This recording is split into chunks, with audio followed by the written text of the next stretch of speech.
जहां दुख का लेश भी नहीं है, शोक विषाद चिंता भय इनका प्रवेश ही नहीं है, वो महासुख प्रभु के आश्रित, प्रभु के निरंतर चिंतन परायण उपासक को प्राप्त होता है।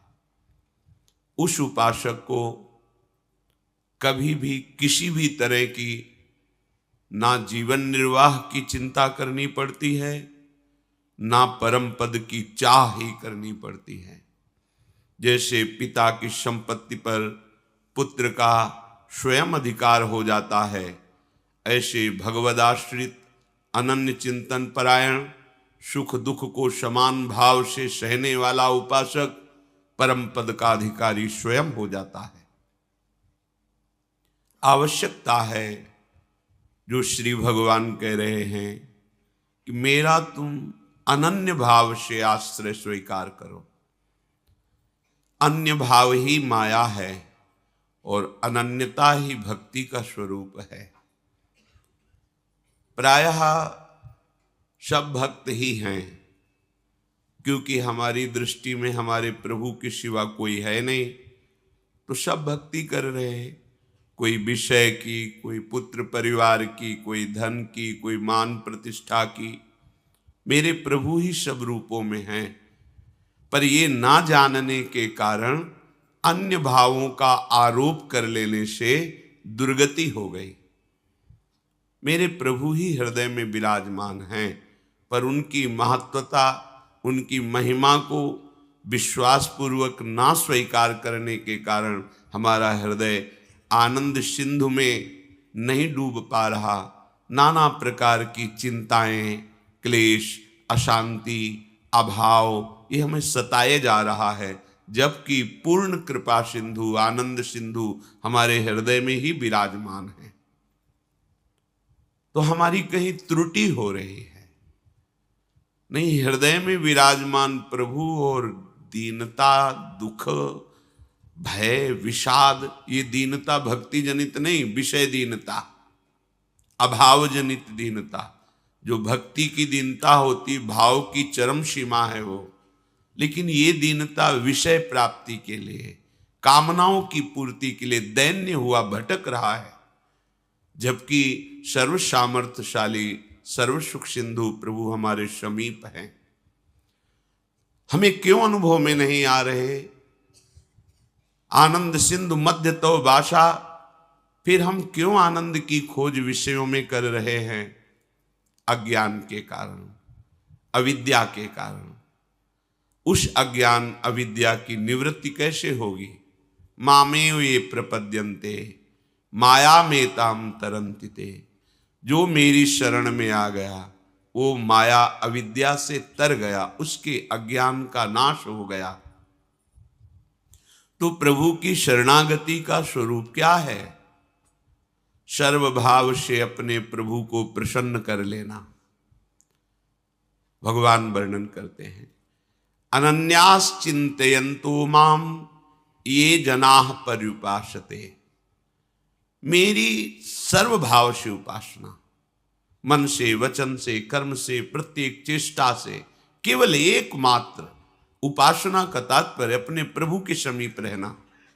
हमारा भाव, हमारी चेष्टाएं, हमारी इंद्रियां प्रभु से जुड़ी होनी चाहिए। उपासना अपने प्रभु के समीप ही होनी चाहिए। भली भांति जो उपासना में है, पर्युपासते, अन्य भावों का त्याग करके अनन्य भाव से मेरा जो भजन करते हैं, भली भांति से मेरी उपासना करते हैं, अब उसको योग क्षेम की चिंता की परवाह नहीं होनी चाहिए। ये चिंता परवाह उनको होती जो भगवद आश्रित नहीं होते। स्वयं श्री भगवान कह रहे, योगक्षेमम वहाम्यहम्। लोक परलोक में जो तुम्हें चाहिए वो मैं प्रदान करूंगा, और जो प्रदान किया है उसकी रक्षा मैं करूंगा। तुम्हें बिल्कुल चिंता नहीं करनी, ना साधन की और ना व्यवहार की। इह परलोक सकल सुख पावत। देखो, इतने बड़े मालिक कह रहे हैं, क्षेमम, मैं तुम्हारी रक्षा करूंगा। योगम, जो तुम्हें प्राप्त कराना है वो मैं कराऊंगा, तुम्हें बिल्कुल चिंता नहीं करनी। केवल मेरी शरण में होकर, मेरे आश्रित होकर मेरा अनन्य चिंतन करो। प्रसंग चल रहा था कि पूर्ण शरणागति किसे कहते हैं। उस पूर्ण शरणागति के प्रसंग में कुछ लक्षण अपने लोगों ने श्रवण किए थे। पहला है, हमें शरणागत की तैयारी करनी है, पूर्ण समर्पण प्रभु कर लेते हैं। तो शरणागति तैयारी का पहला लक्षण है नित्य निरंतर अपने प्रभु का अनन्य भजन होना। अपने, हम किसी और का भजन नहीं कर रहे, अपने प्रभु का कर रहे हैं, तभी नित्य निरंतर होता भी है। अपने प्रभु के सिवा मेरा कोई अपना नहीं। इस अपने शब्द में कोई भी वस्तु, व्यक्ति, स्थान, पद, प्रतिष्ठा नहीं आनी चाहिए। अपनापन आपका सुरक्षित केवल प्रभु के लिए हो। हम लोग यहां चूक कर बैठते हैं, किसी न किसी को अपना मान लेते हैं। अपना धन, अपना जन, अपना बल, अपना ज्ञान, अपनी तपस्या, अपना व्रत, अपना नियम। कोई बिरला ही होता है जो केवल प्रभु को अपना मानता है, अपनापन केवल प्रभु को। फिर तो बात बन गई। फिर तो मतलब ऐसी जीवन में दिव्यता आएगी कि आप खुद अनुभव करेंगे। शब्द याद कर लीजिए, अपनापन केवल प्रभु से। दूसरा कोई अपनेपन को ना लेने पावे, यही हमारी सावधानी है। पर हमारे हृदय में जांच करके देखा जाए तो सब जगह अपनापन हो सकता है, लेकिन प्रभु से नहीं।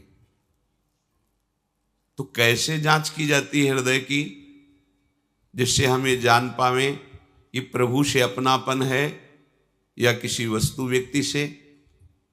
तो जिसके मिलने से प्रभु का विस्मरण हो जाए तो उससे विशेष अपनापन है, क्योंकि उससे कम अपनापन वाले को हम भूल जाते हैं, ज्यादा अपनापन वाले की स्मृति आ जाती है।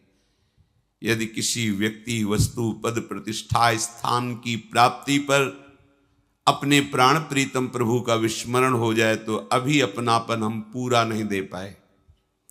प्रभु छोटे हो गए, उनका अपनापन कम हो गया और संसार के संबंध, भोग सामग्री, यश, कीर्ति, प्रतिष्ठा ये ज्यादा हो गई। हृदय में देखो, प्रभु के समान केवल प्रभु ही हैं और हमारा अपनापन केवल उनके लिए है। ये बहुत बड़ी महिमामयी शरणागति की बात है। पहला है नित्य निरंतर अपने प्रभु का अनन्य भजन होना। फिर दूसरा है प्रभु को ही अखिल विश्व रूप में प्रकट भावना में देखना। मेरे ही प्रभु, इनकी व्याख्या हो चुकी है। तीसरा है आपसे जितनी चेष्टाएं हो रही हैं, आप यंत्रवत कर रहे हैं, आपके यंत्री, चलाने वाले प्रभु हैं। मैं कुछ नहीं कर रहा, मेरे द्वारा जो कुछ करा रहे हैं वो प्रभु करा रहे हैं। बीच से स्वीकार मत करना, क्रम से स्वीकार करना, नहीं तो आपको भ्रम हो जाएगा। कैसे भ्रम? आपने ये बात स्वीकार कर ली केवल अपनी बुद्धि से कि जो कुछ करा रहे हैं प्रभु करा रहे हैं, फिर अब विधि निषेध की क्या बात रह गई? फिर तो हम जो पापाचरण कर रहे हैं, भोग कर रहे हैं, हिंसा कर रहे हैं, चोरी कर रहे हैं, खान पान गलत कर रहे हैं, तो बोले आपने ही कहा था प्रभु जो करा रहे हैं वही हो रहा, तो वही हो रहा है। इसका मतलब आपने शरणागति का सिद्धांत समझा नहीं, बीच से केवल बात पकड़ ली है। इसीलिए कह रहे सावधान। जब वो नित्य निरंतर अपने प्रभु का भजन करता है और विश्व को अपने प्रभु का रूप समझता है तो पापाचरण किससे होगा? इसीलिए तीसरी लक्षण वृत्ति में रखा गया है कि वो अनुभव करता है कि मेरे द्वारा जो कुछ हो रहा है वो मेरे आराध्य देव करा रहे हैं। चौथा, प्रभु को ही सबसे बढ़कर एकमात्र अपना प्राण प्रियतम अनुभव करना। प्रभु की जगह केवल प्रभु, दूसरा कोई नहीं। पांचवा, अपने प्रभु पर पूर्ण विश्वास। छठवां, सर्वदा सर्वथा अपने प्रभु के अनुकूल ही आचरण होना। सिद्ध शरणागत में होते हैं, साधक शरणागत इसको आदर्श मानकर चलता है। श्री कृष्ण अनुकूलेन, कभी वो अपने प्रभु के प्रतिकूल आचरण नहीं कर सकता। प्रभु के अर्थात जो भगवान ने आदेश किया है श्रीमद् भागवत जी में, गीता जी में और संतों की, गुरुदेव की वाणी में बैठकर, कभी उसके प्रतिकूल आचरण उससे नहीं होते। सातवां, सब कुछ प्रभु का समझना और प्रभु से कभी कुछ ना चाहना। हमारा शरणागति, हमारा भजन प्रभु से लेने के लिए नहीं है, प्रभु को प्राप्त करने के लिए है। प्रभु का भजन प्रभु से अपनी कामनाओं की पूर्ति के लिए, चाहे वो मोक्ष कामना ही क्यों न हो, बड़ी प्रशंसनीय है मोक्ष कामना, पर ये प्रेमी महाभागवतों की बात हो रही है जो मोक्ष का भी त्याग कर चुके हैं। प्रभु का भजन केवल प्रभु के लिए करना। अब जब हमारा शरीर, मन, जीवन प्रभु को समर्पित है, तो जिनके प्रति समर्पित है उन्हीं के लिए भजन करना। ये तो समर्पित है जीवन। अब हमारा कुछ बकाया ही नहीं रहा, जो कुछ हमारा अपनापन था वो सब प्रभु के चरणों में समर्पित है। तो सिद्ध पुरुष में ऐसी वृत्ति रहती है, पर साधक को ऐसी धारणा करनी पड़ती है। सब कुछ प्रभु का समझना और केवल प्रभु के लिए ही भजन करना, प्रभु से कुछ नहीं चाहना। तो लगेगा फिर क्या भजन का आनंद हुआ? अरे बाबरे, जिसने एक निमिष मात्र में अनंत ब्रह्मांडों का सृजन कर दिया अपने आनंद सिंधु के एक बिंदु के शिखर से, अब वो आनंद सिंधु मिल गया तो अब और क्या चाहिए? कोई चाह ही नहीं रह जाएगी। उस स्थिति में तो आइए